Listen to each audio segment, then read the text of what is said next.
نحمده ونصلي على رسوله الكريم اما بعد فاعوذ بالله السميع العليم من الشيطان الرجيم بسم الله الرحمن الرحيم قال الله تعالى في القرآن المجيد والفرقان الحميد ما كان محمد أبا أحد من رجالكم ولكن رسول الله وخاتم النبيين صدق اللہ مولانا العظیم۔ حضرات گرامی قدر،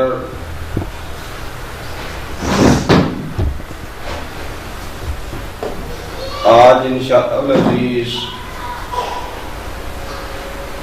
ہم پڑھیں گے سبق قرآن مجید کی 2 آیات پر اجراء نبوت کے موضوع پر، قادیانی شبہات اور ان کے علمی تحقیقی جوابات۔ 2 آیات میں پہلی آیت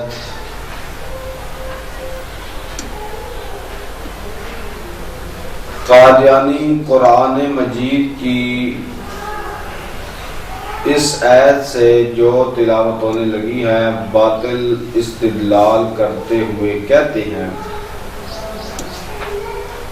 کہ نبوت ہمارے آقا جناب محمد مصطفیٰ صلی اللہ علیہ وآلہ وسلم پر ختم نہیں ہوئی بلکہ جاری ہے اور قیامت تک نئے نبی آ سکتے ہیں۔ آئیے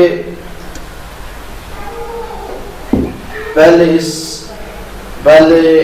آیت اور اس کا ترجمہ دیکھتے ہیں اور پھر قادیانیوں کے باطل استدلال کا علمی رد کرتے ہیں۔ وہ آیت ہے سورۃ الاعراف آیت نمبر 35، یا بنی آدم اما یأتینکم رسل منکم یقصون علیکم آیاتی فمن اتقى واصلح فلا خوف علیہم ولا هم یحزنون۔ اس کا ترجمہ ہے کہ اے آدم علیہ السلام کے بیٹے اور بیٹیوں، اگر تمہارے پاس تم میں سے ہی کچھ پیغمبر آئیں جو تمہیں میری آیات پڑھ کر سنائیں، تو جو لوگ تقوی اختیار کر لیں گے اور اپنی اصلاح کر لیں گے ان پر نہ کوئی خوف طاری ہوگا اور نہ وہ غمگین ہوں گے۔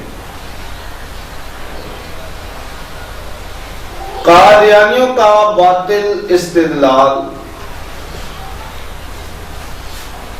قادیانی اس آیت سے باطل استدلال کرتے ہوئے کہتے ہیں کہ اس آیت میں تمام بنی آدم کو مضارع کے صیغے کے ساتھ خطاب کیا گیا ہے،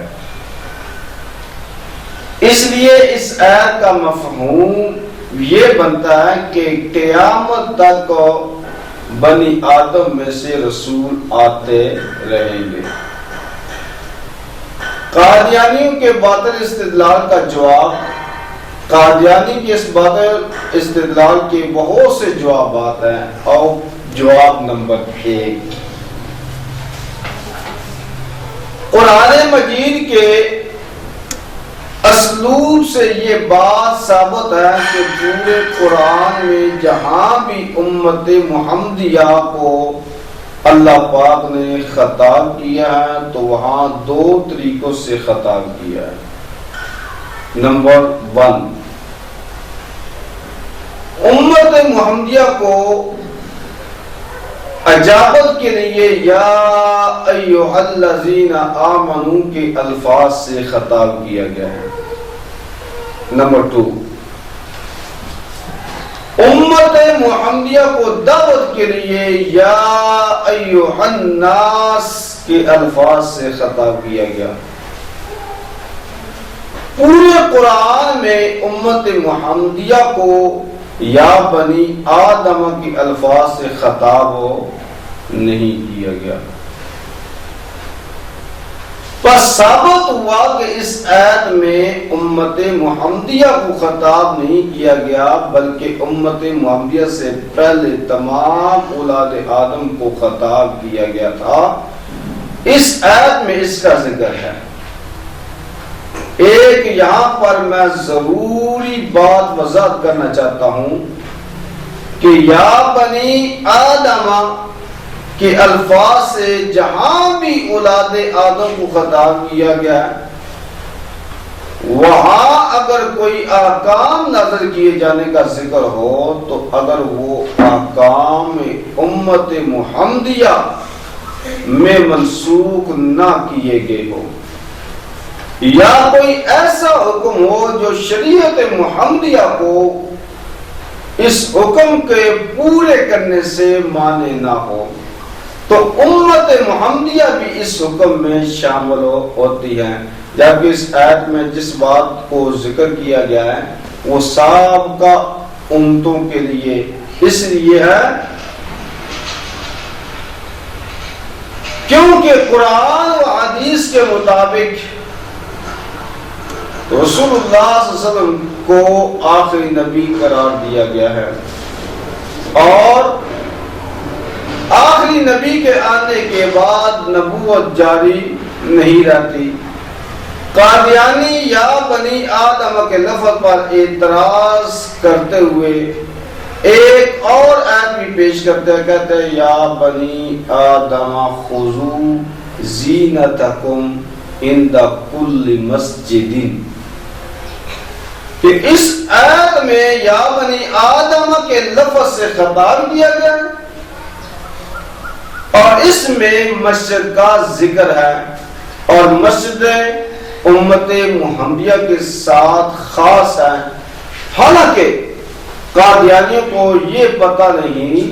کہ مسجد کا ذکر پہلی امتوں کے لیے بھی قرآن میں کیا گیا ہے، جیسا کہ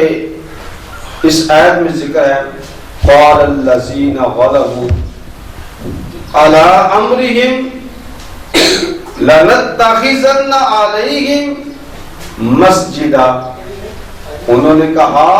کہ ہم تو ان کے اوپر ایک مسجد ضرور بنائیں گے۔ اٹھا لو سورۃ کاف آیت نمبر 21۔ اور دوسرا جواب، یہ تو پہلا جواب تھا ان کے قادیانیوں کے طرف، دوسرا جواب اولاد آدم بنی آدم میں ہندو، سکھ، عیسائی اور یہودی تمام شامل ہیں۔ کیا ہندو، سکھ، عیسائی اور یہودیوں میں بھی رسول آ سکتا ہے؟ اگر ان میں سے رسول نہیں آ سکتا تو ان کو اس بات کے عموماً ان کو اس آیت کے عموم سے کس دلیل کے ساتھ قادیانی خارج کرتے ہیں؟ اس کے علاوہ اولاد بنی آدم میں عورتیں بھی شامل ہیں، کیا عورتوں میں بھی رسول آ سکتا ہے؟ اگر قادیانی اس کے جواب میں کہیں کہ عورتیں پہلے نبی نہیں، نبی تو اب بھی نہیں بن سکتے، اس کا جواب یہ ہے کہ جس طرح کوئی عورت نبی نہیں،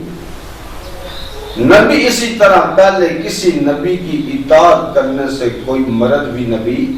نہیں۔ اگر نبوت جاری ہے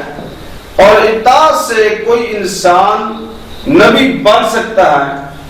تو اطاعت سے عورت بھی بن سکتی ہے۔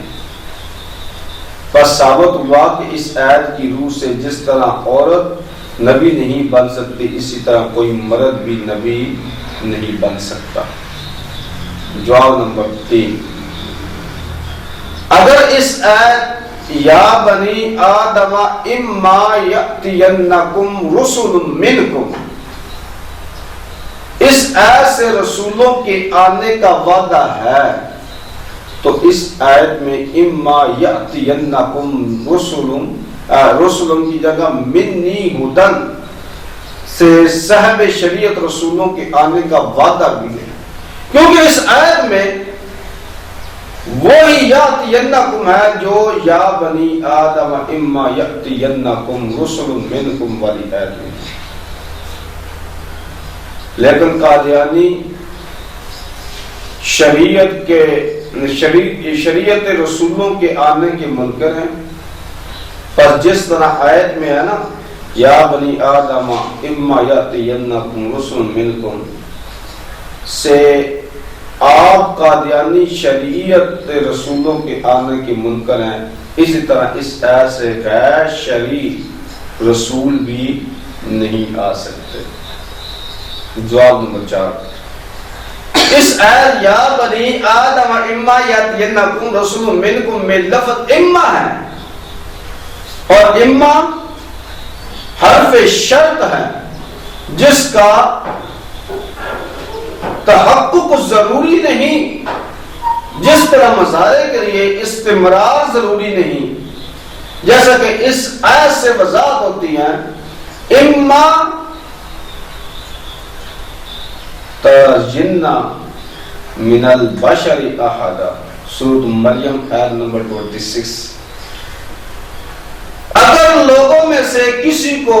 آتا دیکھو، اس آیت کا اگر قادیانی اصول کے مطابق ترجمہ کرے تو یوں بنے گا کہ مریم علیہ السلام قیامت تک آدمی کو دیکھتی رہے گی، حالانکہ یہ ترجمہ قادیانی نہیں مانتے، پر جس طرح اس آیت کی روح سے مریم علیہ السلام قیامت تک کسی آدمی کو نہیں دیکھ سکتی، اسی طرح اس آیت میں یا بنی آدم اما یاتینکم رسل منکم سے بھی حضور علیہ السلام کے بعد قیامت تک کوئی نیا نبی نہیں آ سکتا۔ جواب نمبر 5، اس آیت کا شان نزول قادیانیوں کے تسلیم کردہ مجدد امام سیوطی رحمہ اللہ نے یوں بیان کیا ہے، کہتے ہیں کہ ابی یسار سلمی سے روایت ہے کہ اللہ رب العزت نے سیدنا آدم علیہ السلام اور ان کی اولاد کو اپنی قدرت و رحمت کی مٹی میں لیا اور فرمایا یا بنی آدم اما یاتینکم رسل منکم، پھر رسولوں پر نظر رحمت ڈالی تو فرمایا یا ایھا الرسل، پس ثابت ہوا کہ قادیانیوں کے تسلیم کردہ مجدد کے نزدیک یہ آیت عالمی ارواح کے واقعے کی حقیقت ہے، اس لیے اس آیت سے نبوت کا جاری رہنا کسی صورت بھی ثابت نہیں۔ جواب نمبر 6، جس رکوع میں یہ آیت ذکر ہے، اس میں اس آیت سے پہلے 3 دفعہ آدم علیہ السلام اور ان کی اولاد کو بنی آدم کے الفاظ سے اللہ تعالی نے خطاب کیے، اس لیے اگر سیاق و سباق کو بھی دیکھا جائے تو بھی یہی معلوم ہوتا ہے کہ اس آیت میں اولین اولاد آدم کے خطاب کو اللہ پاک نے بیان فرمایا ہے۔ جواب نمبر 7، بالفرض محال اگر تسلیم کر بھی لیا جائے کہ اس آیت کی روح سے حضور صلی اللہ علیہ وسلم کے بعد انسانوں میں سے رسول آ سکتے ہیں، تو مرزا پھر بھی رسول ثابت نہیں ہوتے، کیونکہ مرزا نے لکھا کہ میں تو انسان ہی نہیں، مرزا نے لکھا کہ میں انسان ہی نہیں، جس طرح براہین احمدیہ حصہ 5 صفحہ نمبر 97 روحانی خزائن جلد 21 صفحہ نمبر 127 لکھتا ہے مرزا کرم خاکی ہو پیارے نہ آدم زاد ہو بشر کی جائے نفرت اور انسانوں کی آر۔ اس ساری کلام کا خلاصہ، تمام گفتگو کا خلاصہ یہ ہے کہ اس آیت سے بلکہ قرآن مجید کی کسی آیت سے بھی نبوت کا جاری ہونا ثابت نہیں ہوتا، بلکہ اس آیت میں اولین اولاد آدم سے اللہ پاک کے خطاب کو بیان کیا گیا ہے۔ دوسری آیت، یہ تو پہلی آیت اور اس کے جواب بھی میں نے آپ کے سامنے پیش کیا، اور دوسری آیت قادیانی قرآن مجید کے قادیانی قرآن مجید کی درجہ ذیل آیت سے باطل استدلال کرتے ہوئے کہتے ہیں کہ حضور علیہ السلام کے بعد بھی نبوت جاری ہے اور قیامت تک نئے نبی اور رسول آ سکتے ہیں۔ آئیے پہلے اس آیت کا ترجمہ دیکھتے ہیں، پھر قادیانیوں کے باطل استدلال کا علمی رد کرتے ہیں۔ وہ آیت کون سی ہے؟ سورۃ النساء آیت نمبر 69۔ اللہ پاک نے قرآن مجید میں ارشاد فرمایا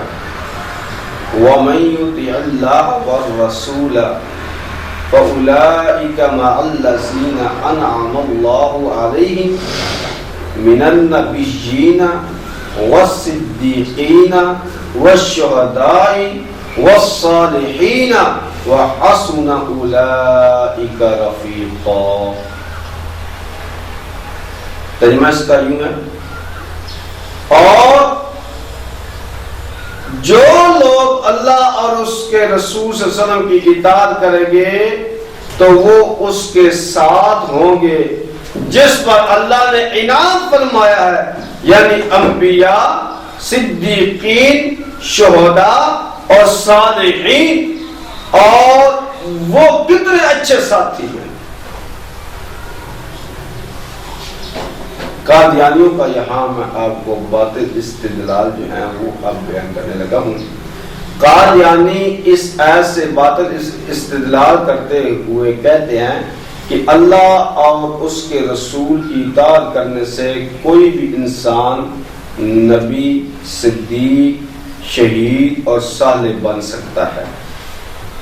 یعنی یہ 4 درجے ایسے ہیں جو اللہ اور اس کے رسول کی اطاعت کرنے سے مل سکتے ہیں۔ قادیانیوں کے اس آیت سے کیے گئے باطل استدلال کے بہت سے جوابات ہیں، اور پہلا جواب نوٹ فرمائیے، مرزا کے بیٹے اور دوسرے قادیانی خلیفہ مرزا بشیر الدین محمود نے اس آیت کا ترجمہ یہ کیا ہے وَمَن يُطِعِ اللَّهَ وَالرَّسُولَ فَأُولَٰئِكَ مَعَ الَّذِينَ أَنْعَمَ اللَّهُ عَلَيْهِم مِّنَ النَّبِيِّينَ وَالصِّدِّيقِينَ وَالشُّهَدَاءِ وَالصَّالِحِينَ وَحَسُنَ أُولَٰئِكَ رَفِيقًا۔ اس ترجمے سے پتہ چلتا ہے کہ اس آیت میں یہ قطعاً بھی ذکر نہیں کہ اللہ اور اس رسول کی اطاعت کرنے سے نبوت ملتی ہے، اللہ اور اس کے رسول کی اطاعت کرنے سے نبوت ملتی ہے، بلکہ اس آیت میں یہ ذکر ہے کہ اللہ اور رسول کی اطاعت کرنے والا قیامت کے دن نبیوں، صدیقوں، شہداء اور صالحین کے ساتھ ہوگا۔ جواب نمبر 2، کوئی بھی ذی شعور اور صاحب عقل آدمی اس آیت کا صرف ترجمہ پڑھ لے تو اسے خود پتہ چل جائے گا کہ اس آیت سے نبوت کے جاری ہونے کا قطعاً کوئی ثبوت نہیں ملتا، بلکہ یہ آیت رسول کی اطاعت کرنے والوں کو یہ خوشخبری سنا رہی ہیں کہ آپ قیامت کے دن نبیوں، صدیقوں، شہداء، صالحین کے ساتھ ہوں گے، جیسا کہ اس آیت کے آخری الفاظ سے واضح ہوتا ہے کہ وہ یعنی نبی، صدیق، شہداء اور صالحین بہترین ساتھی ہیں۔ بس ثابت ہوا کہ یہ آیت قیامت کی معیت کے بارے میں ہے۔ جواب نمبر 3، اس آیت کا شان نزول قادیانوں کے تسلیم کردہ 10 صدی کے مجدد امام جلال الدین سیوطی رحمہ اللہ یوں لکھتے ہیں، پڑھیے اور سنیے۔ کہتے ہیں کہ بعض صحابہ اکرام رضوان اللہ علیہم اجمعین نے عرض کیا، یا رسول اللہ صلی اللہ علیہ وسلم، آپ جنت کے بلند و بالا مقامات پر ہوں گے اور ہم جنت کے نچلے درجات میں ہوں گے، تو نبی پاک صلی اللہ علیہ وسلم کی زیارت کیسے ہوگی؟ اللہ اکبر۔ تو یہ آیت نازل ہوئی، من یطع اللہ والرسول، اٹھا لو تفسیر جلالین صفحہ نمبر 80 پر۔ یہاں رفاقت سے مراد جنت کی رفاقت ہے کہ انبیاء کرام علیہم السلام اگرچہ جنت کے بالا خانوں میں ہوں گے، لیکن پھر بھی صحابہ کرام رضوان اللہ علیہ مجمعین اور دوسرے نیک لوگ انبیاء کرام علیہ السلام کی زیارت سے فیض یاب ہوں گے۔ اس کے علاوہ مرزا سے پہلے تقریباً تمام تفاسیر میں اس آیت کا یہی شان نزول لکھا ہے۔ لیجیے میرے آقا علیہ السلام کی بیان کرتا تفسیر نے بھی یہی بتا دیا کہ اس آیت میں معیت سے مراد جنت کی رفاقت ہے۔ تو حضرات گرامی قدر، اور جواب نمبر 4، ام عائشہ صدیقہ رضی اللہ تعالی عنہ فرماتی ہیں، میں نے نبی پاک صلی اللہ علیہ وآلہ وسلم سے سنا کہ نبی پاک صلی اللہ علیہ وسلم فرماتے ہیں کہ ہر نبی کو مرض وفات میں اختیار دیا گیا ہے کہ وہ دنیا میں رہنا چاہتا ہے یا عالم آخرت میں۔ جس مرض میں نبی پاک صلی اللہ علیہ وسلم کی وفات ہو، اس مرض میں آپ علیہ الصلوۃ والسلام فرماتے ہیں، مَعَلَّذِينَ أَنْعَمَ اللَّهُ عَلَيْهِمْ مِنَ النَّبِيِّينَ، یعنی ان نبیوں کے ساتھ، یعنی ان نبیوں کے ساتھ جن پر تو نے انعام فرمایا، میں ان نبیوں کے ساتھ ہوں۔ اماں جان فرماتی ہیں کہ اس سے میں سمجھ گئی کہ نبی پاک صلی اللہ علیہ وسلم کو دنیا اور آخرت میں سے ایک کا اختیار دیا جا رہا ہے۔ مشکوٰۃ شریف کی حدیث نمبر 5960، اس روایت سے بھی ثابت ہو گیا کہ معیت سے مراد جنت کی رفاقت ہے۔ جواب نمبر 5، 2 روایات پر غور فرمائیے جن میں بھی معیت کا ذکر ہے، لیکن اس معیت سے مراد جنت کی رفاقت ہے۔ حدیث نمبر 1، عن معاذ رضی اللہ تعالی عنہ، رسول اللہ صلی اللہ علیہ وآلہ وسلم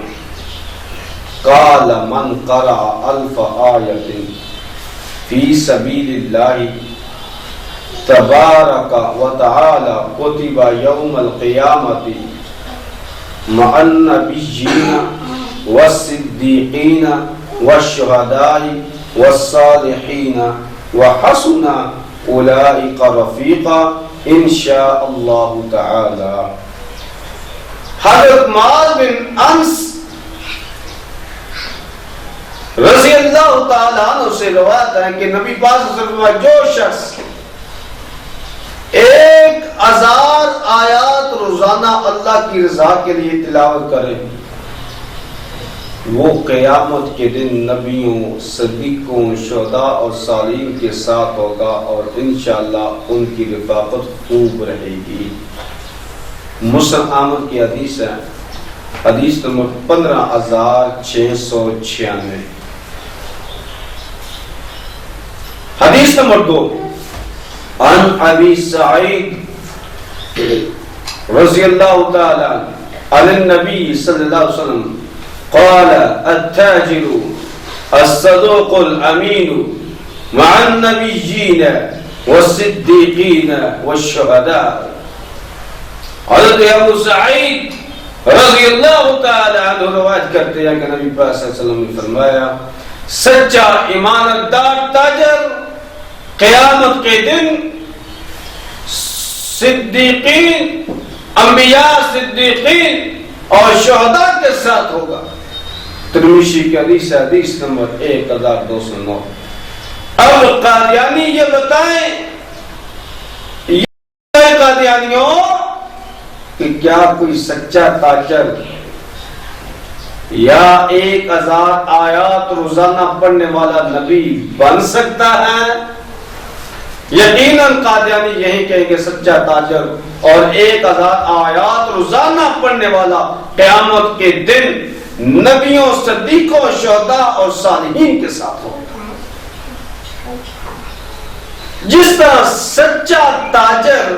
اور 1000 آیات روزانہ پڑھنے والا نبی نہیں بن سکتا بلکہ قیامت کے دن نبیوں، صدیقوں، شہداء اور صالحین کے ساتھ ہوگا، اسی طرح اللہ اور اس کے رسول کی اطاعت کرنے والا بھی نبی یا رسول نہیں بن سکتا بلکہ قیامت کے دن وہ نبیوں، صدیقوں، شہداء اور صالحین کے ساتھ ہوگا۔ اور جواب نمبر 6، جتنی بھی یہ آیات ہیں قیامت کے دن معیت کا ذکر جو آیات میں پیش کروں گا، ان آیات میں قیامت کے دن معیت کا ذکر ہے۔ جن آیات میں دنیا میں درجات ملنے کا ذکر ہے، ان میں سے کسی ایک آیت میں بھی نبوت ملنے کا ذکر نہیں۔ مثلا سورۃ عنکبوت میں اللہ فرماتی ہے والذین آمنوا وعملوا الصالحات لندخلنہم فی الصالحین۔ ترجمہ، وہ لوگ جو ایمان لائے اور اچھے اعمال کیے وہ نیک لوگوں میں داخل ہوں گے۔ اس کے علاوہ ایک اور جگہ پر اللہ تبارک و تعالیٰ فرماتے ہیں سورۃ الحدید آیت 19، فرمایا والذین آمنوا